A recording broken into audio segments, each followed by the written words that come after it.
Chris, take a look at, obviously it's been a great stretch for you guys. The past 3 weeks obviously been great for this program with the wins you guys have put together, just the national attention. You guys are getting votes in the AP poll. I don't know if you guys pay a lot of attention to that, but how nice is it to see like just how much national attention this program has and this university has got lately? It can only help. I mean, any type of attention that our program brings to itself can only help with a number of factors. Certainly recruiting is the first thing that comes to mind, and it's nice for our players. It's hard work to be recognized.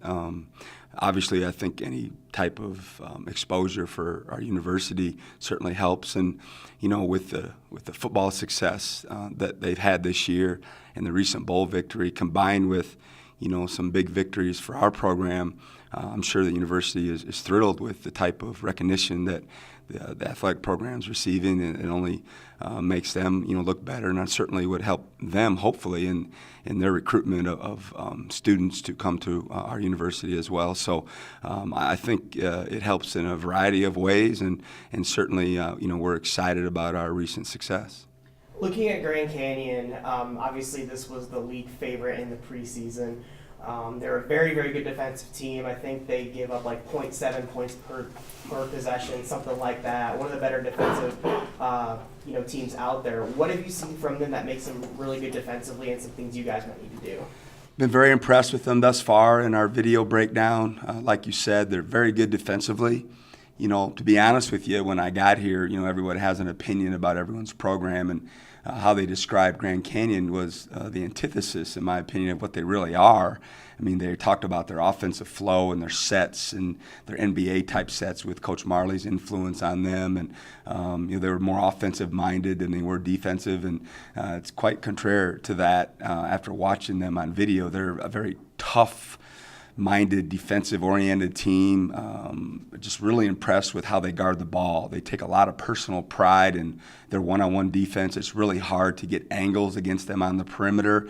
And then they've got a lot of size. It's young size, but they have a lot of big bodies that shrink the floor. And then those young kids are very talented on the other end as well. So they're a very good basketball team, and they seem like they take a lot of pride in their defense in the half court, and it's really hard to get the ball close to the basket. And then when you do, they're contesting and swatting, and they got enough size that they have some resistance at the rim. So they got a really good thing going down there, especially on the defensive end thus far. Seems like they've struggled a little bit offensively this year, and obviously defense has been key for you guys. Is that an area, obviously you guys want to play great defense every game, is that an area maybe you guys can feel like you can take advantage of against their struggling offense? I wouldn't say that. I just think that the ball hasn't went through the net maybe with the percentage they had hoped for. They've got really good perimeter players and some skilled bigs as well. And, I really believe that at some point during the season that lid's going to come off, and they're going to start, reining in jump shots. And because you can tell that they're real close to going on a run offensively. And when that happens, they're going to be scary good. What have you seen from Josh Braun from them this year? Obviously, he's a very, very good player. Just an all-around basketball player, just a well-rounded player. He can do everything on the basketball floor. He can obviously rise up and shoot the ball, and shoots a real jump shot, and he has range on it. He's tough and gritty and strong enough and experienced enough to get in the lane and make things happen that way too. And then on the other end, he's an excellent defender and rebounder, and you can tell they feed off his toughness and his energy, and I'm sure he's a great leader as well, but just really impressed with his all-around play. When everybody talks about Grand Canyon, I don't know if you've ever been there or not, but obviously everybody talks about the environment. I think it's already a sellout, 7,000. Student section goes crazy. But you guys have already been in those type of environments, going into the pit, essentially playing an away game at Illinois. Do you guys, and a lot of this team obviously has been to this environment too. You feel like your team probably won't get rattled just because you guys have been in those environments before?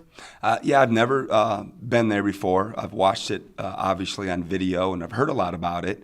And I'm looking forward to playing in that type of environment. I love playing on the road. I think it's a great challenge and test for your team's toughness and character and ability to stay together when it gets hard. And we've played in some tough environments, but I'm not quite sure we played in this type of environment where they're really on top of you and you have such a large student section. And I've heard nothing but impressive things about their students. So it'll be a great test for us, and certainly some guys that have been there, done that, and they've already played down there. But the majority of our guys and our staff have not. So it'll be our first foray into playing them on the road, and it's a game that since we've arrived, people talk about because of their home court advantage. And if you grew up dreaming of playing college basketball or coaching, of college basketball, I mean, these are the type of games that you want to play in. So we're looking forward to it. I know I've asked you about Jameer before. He was Player of the Week this week, 10th double-double this season last Saturday. I know I've asked you before, he's undersized for his position, but how is he just able to get in there and grab rebounds and get putbacks at being undersized for his position? He's just relentless. He's a relentless competitor. I'm not sure if I've ever coached someone that's more competitive than him. I can't sit here and say he's the most competitive kid I've ever coached, because I've coached some very competitive young men, but there's no one that outcompetes him. I know that. I mean, he's got a nose for the ball. He watches the ball. He's got a feel for it. Certainly like to take credit for it, but it's all on him. He's got a tremendous motor, and he goes every time. Rarely on video do you see him not attack the offensive board, and that's something that we talk about all the time, that listen, if you just go, you're bound to get a certain percentage of them. It's not like you have to be this great athlete or have these great moves to beat checks. If you just are disciplined enough mentally to go every time, percentages will tell you that you'll eventually get your fair share of them, and that's his approach. He gets in there, and when you talk about his size, it's something we never even bring up. We don't even look at him that way, because he's been playing against bigger guys his whole life and holding his own, and I don't think he thinks about it, and certainly we don't think about it as a staff. And we have a matchup with a power forward that weighs 230 or 6'8". We don't even think about it because he's been doing that since we've arrived, and I'm sure he's been doing that for a long time. You mentioned his motor. Is he kind of a guy that can give you, last year, obviously we're here, but he gave the team a lot of energy off the bench. This year, is he kind of a guy that can give you guys a lot of energy too on the floor? I've been impressed with his ability to be more of a consistent practice guy. Jermaine loves to compete, but if it's a drill in practice where there's not a lot of competition, a 5-on-0, or just a breakdown defensive drill when there's no score that's kept, and we try to have a score with everything we do, including shooting drills, to keep it competitive.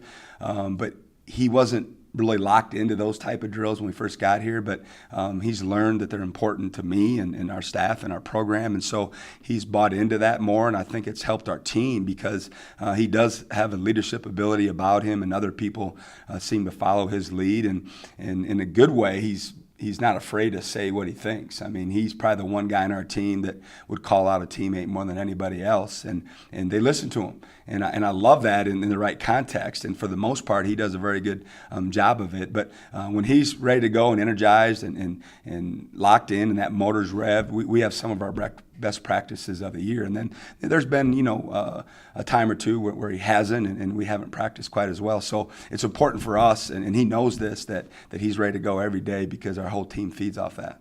I want to ask you about Gabe on Saturday. Obviously, his performance, and I'm sure a lot will happen in practice this week will determine this, but do you think he'll stay in the rotation for now, or is that just to be determined? It'll be determined by the flow of the game and fouls and all sorts of situations, but I think he's earned our confidence as a staff. I think he's probably earned his teammates' confidence as well. I was impressed not only with his play, but you could see our players once he made that first shot. They were all trying to get him the ball because they've seen it in practice when he goes on these runs that it doesn't matter, who's guarding him or how closely guarded he is. He's going to make the shot. And so I certainly think that he's earned our confidence and our trust, and I wouldn't be afraid to put him in the game at any time. But again, that will be determined by the flow of each and every game. I know you guys have had this obviously back-to-back in Hawaii, but with travel on, I guess, Friday, that's at Bakersfield. And the Bakersfield's always a very tough team as well, a very tough defensive team. Is that going to be tough for you guys to have to go through that? Obviously, you guys have done that before. Yeah, I think at this point in the season, it's kind of, been there, done that. We've been on the road for obviously quite some time. We've had some long plane rides, and like Saturday, we scrambled to the airport to get back. Sleep one more night in our own beds, and with the afternoon game, we were able to do that. So I'm not concerned about the travel this weekend. I think we'll handle it fine. I don't think it'll have any bearing on the outcome of the game.